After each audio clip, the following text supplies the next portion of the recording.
சுவாமி ராகவேந்திரா, எல்லாரும் நல்லபடியா இருக்கணும். கை எப்படி வச்சுக்கோ. சரிண்ணா. இந்தமா குழந்தை சௌக்கியமானோ தைரியமா இருக்கு. நான் சாமியை கும்பிட்டு. நீங்க தான் காயறீங்க. நல்லா வெயில் அடிக்குது. அது சூரியன் இல்ல. தண்ணி போட்டா ராத்திரி பகலும் வித்தியாசம் தெரியாமலாம் போயிடும். நீ எந்த குறையும் இல்லாம சந்தோஷமா இருக்கணும் தான் என் ஆசை. இந்த மகராஜம் வராம நான் சாப்பிட மாட்டேன், நான் சாப்பிடாம நீ சாப்பிட மாட்டேன். நீதான். நான் என்ன பண்ண? நான் என்ன பண்ண? அவங்களை எச்சக்காரி கூப்பிட்டேனா? கை தூக்கி அடிச்சேனா? வீடு போதேனா? எனக்கும் மங்கம்மாவும் கல்யாணம்.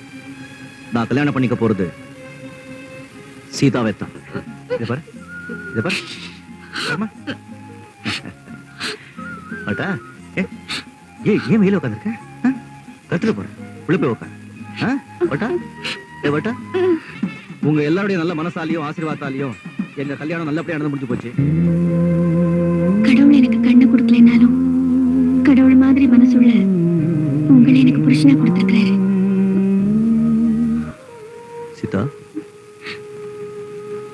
நீ போறதுக்கு அப்புறம் நான் இந்த உலகத்துல உயிரோட இருப்பேன்னு நான் நினைக்கிறேன்.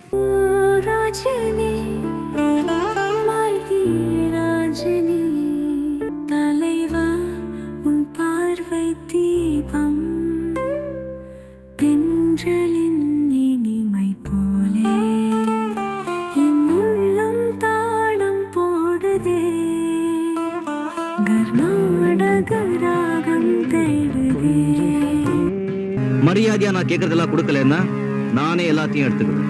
இப்போ நீங்களா கொடுக்க போறீங்களா இல்ல நானா எடுத்துக்கோ? உடம்பு புண்ணாயிடும் கண்ணு. சொல்றதை கேளுங்கடா.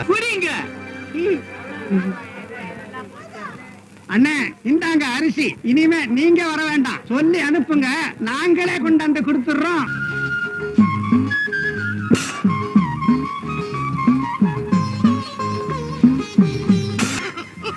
எப்படி இருக்கேம்மா?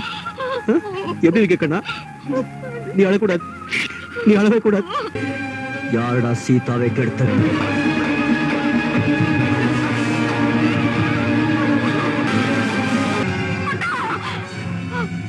நீ மனசால கூட கலக்கப்பட்டவ இல்லை. உன் மேல நானோ இந்த உலகமோ யாரும் தப்பு சொல்ல முடியாது. இப்பவும் அதே மாதிரி உன்னை நேசிக்கிறேன் சீதா, அதே மாதிரி நேசிக்கிறேன். இனிமேலும் அதே மாதிரி நேசிப்பேன். நடந்தது எல்லாம் மறந்துட்டு ஒரு புது வாழ்வு ஆரம்பிப்போம். உன்னை பிடிச்ச இந்த கை என்னைக்கும் உன்னை கை விடாது சீதா.